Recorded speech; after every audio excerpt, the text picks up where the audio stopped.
Cette vidéo aura pour but de vous apporter les notes que j'ai obtenues pour mes 3 années de licence. L'objectif est que vous puissiez avoir un retour d'expérience aussi pour vous, des matières que j'ai pu réaliser durant mes 3 années d'études de droit, de pouvoir comparer aussi avec les matières que vous avez dans votre propre université, étant donné que les fascicules de cours sont différentes selon les universités, mais aussi que vous puissiez voir, apercevoir, comprendre aussi quelles matières ont été les plus compliquées pour moi et quelque part un retour d'expérience qui pourrait vous favoriser également pour faire votre propre réflexion sur vos années de droit.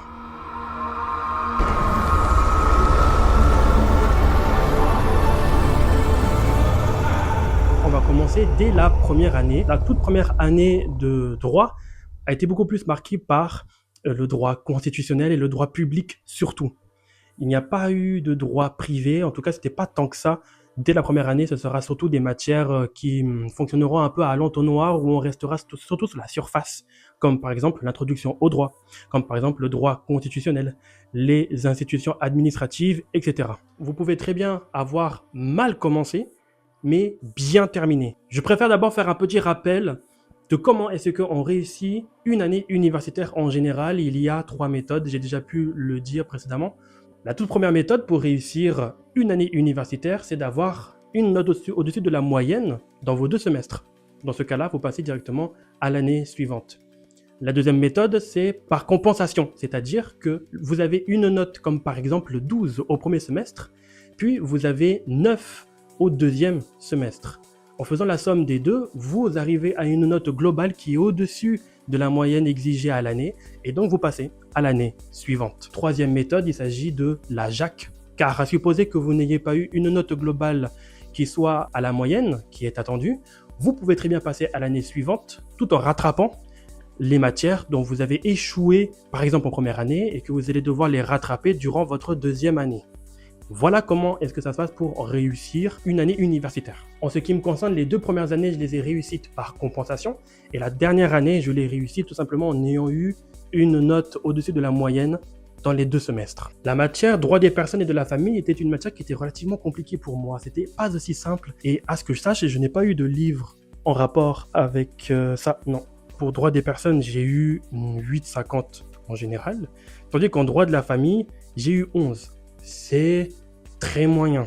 Par contre, le droit constitutionnel, je m'en suis très bien sorti. Je trouvais que c'était une matière qui était plutôt facile. J'ai eu 12 de moyenne, en tout cas j'ai eu 12 au premier semestre. Idem avec une note de 15 au second semestre, ce qui est très bien. En ce qui me concerne, les matières historiques, en ce qui rapporte à l'histoire du droit, c'était plus de l'histoire du droit liée aux Outre-mer. Car encore une fois, j'ai fait ma licence en Outre-mer. L'histoire juridique de la construction de l'État français. On a eu un commentaire de texte à faire au premier semestre dans lequel j'ai eu 17. Et c'est ce qui m'a sauvé et ça m'a permis d'avoir 13,50 de moyenne générale au premier semestre.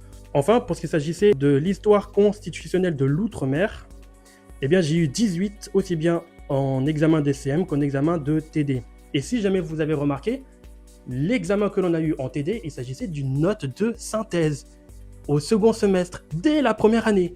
Et c'est extrêmement rare que durant vos années de licence, vous soyez face à un examen de ce type, note de synthèse.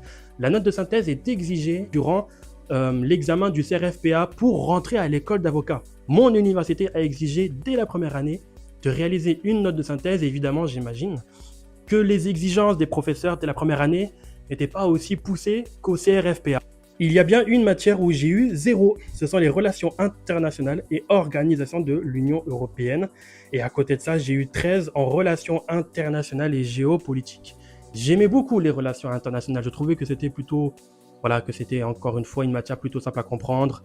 Pour autant, les notes que j'ai pu avoir à côté, comme par exemple l'introduction à l'économie où j'ai eu 14,50 au second semestre, l'histoire constitutionnelle de l'Outre-mer qui m'ont beaucoup sauvé et qui m'ont permis d'avoir une moyenne générale de 13. J'ai réussi ma première année par compensation. La deuxième année de licence, par contre, il y a eu beaucoup plus de matières qui abordaient le droit privé, le droit des contrats ainsi que de la responsabilité civile. C'était une matière, encore une fois, qui était extrêmement compliquée. Comprenez quand même que avoir 16 en TD et 8,50 en CM, bon, en droit des contrats, j'ai eu 12,25, c'est ma note en TD qui a sauvé ma matière. Le droit administratif, j'ai eu 9,75. Je pense que nous tous ici, on va se comprendre. Le droit administratif n'est clairement pas la meilleure des matières. Ce n'est absolument pas la matière que l'on aura dans nos cœurs. Au second semestre, je m'en suis beaucoup mieux sorti en cours magistral avec 11, 10,75 au second semestre et 9,75 au premier. Donc finalement, j'ai quand même réussi à améliorer ma note au second semestre. Infraction pénale. Alors là, c'est plus une matière où l'on veut nous faire comprendre comment est-ce qu'on qualifie les infractions pénales, comment est-ce que l'on arrive aussi à pouvoir qualifier tel ou tel fait générateur d'infraction pénale. Car au second semestre, on a eu la responsabilité pénale. Et ici, ce sont donc des règles que l'on a dans le code pénal qui nous permettent de comprendre comment est-ce qu'on peut engager la responsabilité pénale de l'auteur d'un fait, d'un préjudice. L'infraction pénale, j'ai eu une moyenne de 12,25 et la responsabilité pénale, j'ai eu 9. C'était beaucoup plus compliqué. Le droit de l'Union européenne, l'une de mes matières préférées en licence de droit. Et je le dis avec le sourire parce que j'ai eu quand même d'excellentes notes, mais c'est aussi à partir de cette matière que l'on a eu des examens à l'oral. Encore une fois, selon les universités, les professeurs, les exigences et les modalités d'examen diffèrent. Et ce n'était qu'un échauffement pour moi, si je puis dire, parce que je suis quelqu'un qui est de base très à l'aise à l'oral. Et je pense que ça m'a encore plus rassuré. Au premier semestre, j'ai eu 15. Par contre, je sais qu'au second semestre, on a eu du droit du marché intérieur de l'Union européenne. C'était beaucoup plus compliqué. Pourquoi? Parce qu'on l'a eu en travaux dirigés. C'est pourquoi j'ai eu 12 en cours magistral, mais j'ai eu à peine 10 en travaux dirigés, ce qui m'a fait une moyenne de 11. C'est pas fameux. Les droits et libertés fondamentales, c'est une matière que l'on va retrouver pour le CRFPA. 10, c'est pas fameux. On passe maintenant à des matières qui sont bien plus intéressantes, beaucoup plus privatistes et en rapport avec le droit des affaires. Le régime général des obligations d'un côté et l'introduction au droit des affaires de l'autre. Le régime général des obligations, j'ai eu 11 et l'introduction au droit des affaires, j'ai eu 15. C'est à partir de ce moment-là que j'ai vraiment compris ma vocation et où je voulais aller par la suite de ma licence et faire un master en droit des affaires. C'est une matière qui est importante et que l'on retrouve aussi en droit des obligations. Donc il était nécessaire pour moi d'avoir au moins la moyenne. 11, c'est pas mauvais. En général, le second semestre, j'ai eu 9,49, tandis qu'au premier semestre, j'ai eu 11,14, ce qui m'a permis, encore une fois, de réussir cette deuxième année de droit par compensation. On passe désormais à la dernière année de licence de droit. Et c'est à partir de ce moment-là, en sachant où est-ce que je voulais aller en master, en sachant aussi quelles étaient les contraintes que nous avions eu à subir, nous étudiants qui étaient en outre-mer, on a tout de suite compris qu'il fallait mettre les bouchées doubles pour cette dernière année. On va voir ça tout de suite avec le tout premier semestre. On a eu du droit des biens et j'ai eu un livre en rapport avec le droit des biens qui est juste ici. C'est le livre que j'ai le plus utilisé durant cette dernière année de licence. Et pas seulement, parce que j'avais aussi ma propre technique, entre guillemets, pour pouvoir apprendre les jurisprudences, les évolutions jurisprudentielles. C'est ce qui a fait que derrière ça, j'ai pu avoir d'excellentes notes, aussi bien en travaux dirigés où j'ai eu une note excellente de 19,5 et 12 en cours magistral, ce qui m'a permis d'avoir une moyenne à la matière de 15,75. Et c'est fort. Le droit du contentieux administratif. J'ai déjà pu parler de ça parce que j'ai un livre en rapport avec les grands arrêts du contentieux administratif. Et vous pouvez me croire, le droit administratif n'est pas une matière aussi simple qu'on ne puisse l'imaginer. Au contraire, il y a énormément de jurisprudence. C'est très, très technique. Et je m'en suis sorti assez difficilement. J'ai eu 9, donc c'est pas fameux. Mais j'ai eu 10 aussi en travaux dirigés, ce qui m'a permis d'avoir une moyenne de 9,5. Donc c'est limite, c'est très limite. Mais ça restait quand même une matière relativement compliquée pour ce premier semestre. Par contre, en ce qui s'agissait du droit judiciaire privé, alors c'est un autre nom que l'on donne en vérité au droit de la procédure civile. Alors le droit judiciaire privé, on l'avait également en travaux dirigés. J'ai eu 12,50 en CM et 19,5 en travaux dirigés. Une autre matière, et qui est très importante pour ce qui s'agit du monde des affaires, c'est le droit des contrats spéciaux. Certains l'ont eu probablement en travaux dirigés, moi non. Et j'ai eu 15. C'était une excellente matière, pourvu que ce n'était pas en travaux dirigés, hein, je vous l'avoue. C'était très très très intéressant. J'ai apprécié cette matière et c'est pour ça que j'ai eu aussi une excellente note. Après quoi, j'ai eu aussi du droit commercial où j'ai eu 14. Ça m'a fait une moyenne pour cette unité d'enseignement de 14,5. Le droit international public, une matière que j'apprécie énormément. Ça joue aussi avec les relations internationales, mais c'est bien plus poussé. Alors j'ai eu 16, mais vous voyez plus en bas, il y a eu le contentieux constitutionnel. Et encore une fois, on l'a eu à l'oral. C'est aussi pour ça que j'ai eu 19 sur 20, parce que je suis quelqu'un qui est extrêmement à l'aise à l'oral. Autre chose, qu'est-ce que vous allez bien pouvoir dire si vous ne connaissez rien? Vous pouvez être aussi à l'aise que vous le voulez. Si vous dites n'importe quoi, vous n'aurez pas une bonne note. Il y a eu l'économie publique et j'ai pas fait la même erreur que pour ce qui s'agissait de l'introduction à l'économie où j'ai eu une sale note, 16 sur 20. Sans compter l'anglais ainsi que un projet professionnel qui était dédié à la recherche des métiers de droit que l'on voudrait faire plus tard, où j'ai eu des notes plutôt moyennes. Ce qui me faisait au total 14,28 sur 20. C'est excellent. Le second semestre est encore meilleur, parce que j'ai eu une moyenne générale de 14,49.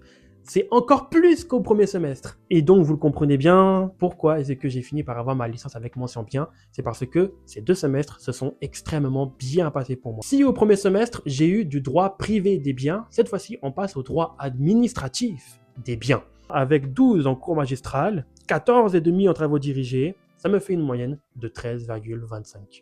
On passe à une matière aussi extrêmement importante et que j'ai eue. Il s'agissait du droit du travail et je l'ai eu en travaux dirigés. J'ai eu 16 en cours magistral et 19 en travaux dirigés. C'est là où je commence à vous dire que finalement, les matières que j'ai eues en troisième année n'étaient pas aussi compliquées qu'on puisse l'imaginer. Non, c'est juste qu'il y a eu de la constance.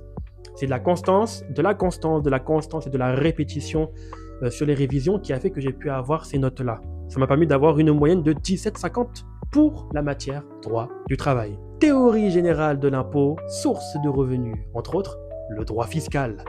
Et le droit fiscal, d'un point de vue général que vous voyez en troisième année de droit, reste beaucoup plus simple à comprendre que le droit fiscal des affaires. Et je m'en suis mieux sorti en travaux dirigés qu'en cours magistral.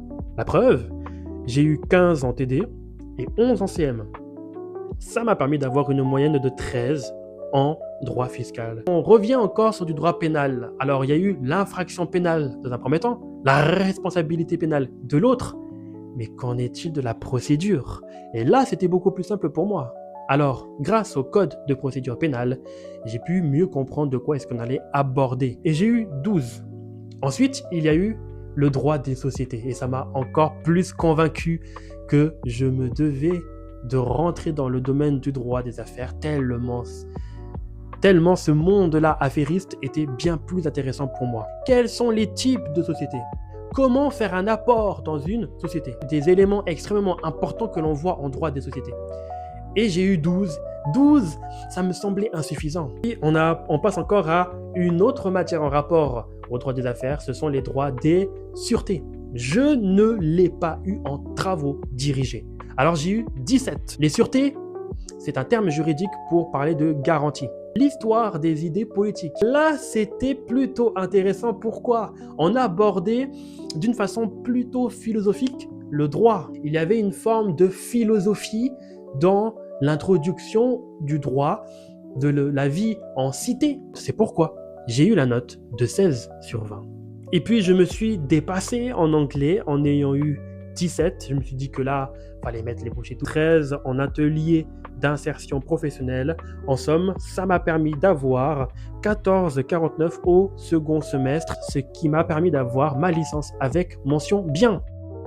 Ce que l'on peut en conclure ici à travers toutes les notes que je vous ai données, eh bien, c'est pas parce que vous avez mal commencé en première année que vous allez forcément échouer ou que vous allez aussi mal terminer en troisième année.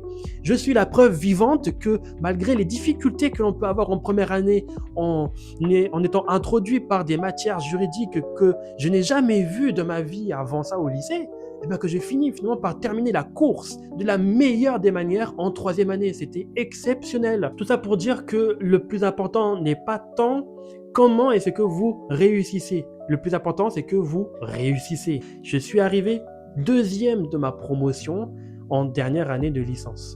Vous aussi, vous en êtes capable. C'est bien pour ça que je fais cette vidéo et que je vous montre les notes que j'ai eues durant mes 2 premières années. Vous avez pu voir que j'ai pu avoir des zéros.